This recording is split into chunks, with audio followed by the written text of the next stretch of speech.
Scandinavian Bob here, hi. Are you interested in speeding up the NoFap or porn addiction recovery benefits? Well, after spending 13 years in this community now, I have got a lot to say about recovery. And today I'm starting a mini series here on YouTube where each video will dive deep into one powerful tool that can help speed up your brain's recovery and boost your NoFap benefits. So, if you're serious about quitting porn or you're on a NoFap journey, consider subscribing because you do not want to miss this. The first tool we are going to take a close look at is physical exercise. Now, some of you may perhaps already know that this tool will help speed up your recovery, but did you know that if you do too much of it, it will actually not work? Yes, I'm going to tell you why in just a second, but before I do, I want to reassure you that yes, physical exercise can indeed be a powerful tool to help speed things up if you do it the right way.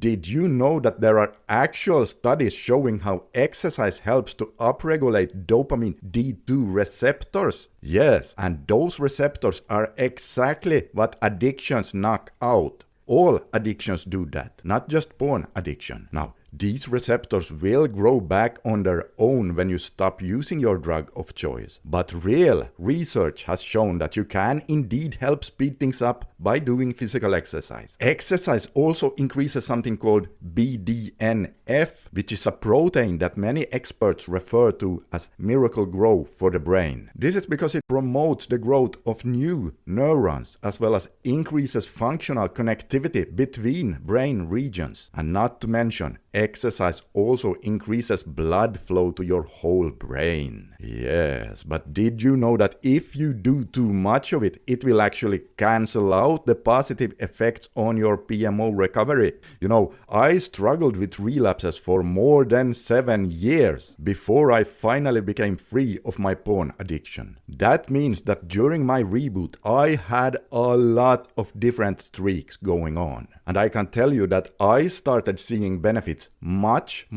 sooner on the streaks where I did physical exercise compared to the streaks where I was lazy and didn't do anything. But here's the kicker. I also had streaks where I was so eager to be good to my brain that I actually started overtraining. And sure enough, on those streaks, the benefits took a lot longer to achieve. It was almost equal to the streaks where I was lazy and didn't exercise at all. So the takeaway here is that 1. Yes, physical exercise will increase the speed of your recovery. 2. But if you overtrain, the positive speed increase will not happen. So now you're probably wondering how to know if you're overtraining and what kind of exercise is the best one to do. Well, there are studies specifically made on meth addicts who did 30 minutes of resistance training followed by 30 minutes of cardio 3 times a week. So in total, 3 times 60 minutes of physical exercise per week. And those people saw a significant upregulation in their dopamine D2 receptor density compared to the control group who didn't do any physical exercise. And of course, both groups abstained from their drug. Now, just because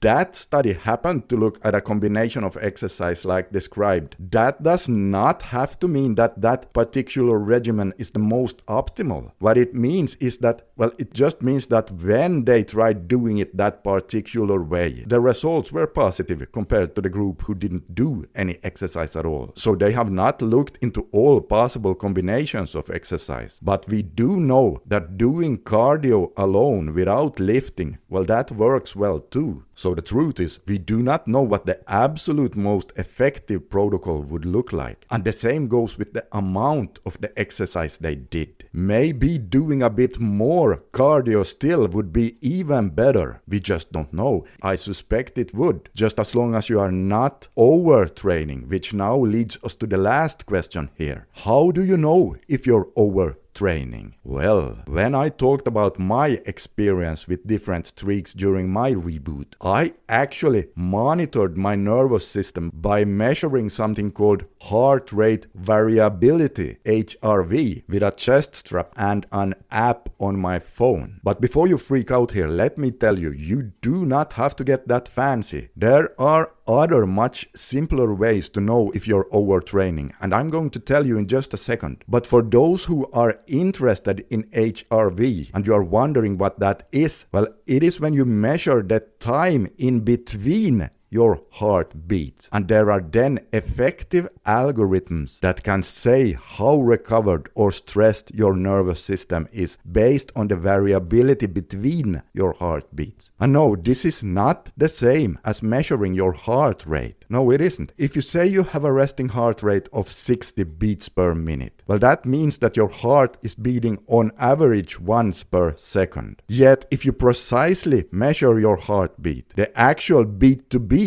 intervals could look something like 1.0 seconds, 0.90 seconds, 1.2 seconds, 1.3 seconds, 0.92 seconds, and so on. So the average would be about once per second. But each interval varies, and the more variation there are between the beats, the more recovered your nervous system is. For example, when you breathe in, your heart rate is going to increase, and when you breathe out, your heart rate is going to slow down. And the difference between those two are going to be bigger if you are well recovered. Now, a few years ago, I used to track my HRV with an app called Athlete. But today I have a Fitbit smartwatch measuring it automatically, and I'm not sponsored by any of these, by the way. And no, you do not have to get this fancy, because some other ways to know if you are overtraining is to just listen to your body. If your energy starts going down and if your legs starts feeling heavy several days in a row, for example when you are walking up some stairs, well, that's a good sign to back off a bit. You can also measure your morning resting heart rate, and you can do this just feeling your pulse on your wrist and then count how many beats you have per minute. And if your resting heart rate starts going up for many days in a row and you're exercising hard, that's also a sign that your body is not recovering fully. You know, exercise is supposed to lower your heart rate over time as you get more fit. So if it goes the other way around, well, there you go. That's a good sign to slow down. Now, it is also pretty safe to say that if you're just exercising in moderation, overtraining is not that likely to happen for you. So don't worry so much about it. But also, we are all different here. For example, I use running to gain different benefits, cardiovascular and health benefits. And I have noticed that I have a much harder time recovering from my running sessions compared to how quickly I recover from lifting in the gym. So it is good to be aware of these things. Okay, so I hope you found this informative, and in the next part of our series we will zoom in on how to use cold showers to speed up your recovery. So consider subscribing for that. And oh hey guys, speaking of recovery, if you want to know how long your recovery will take on average, you can use my free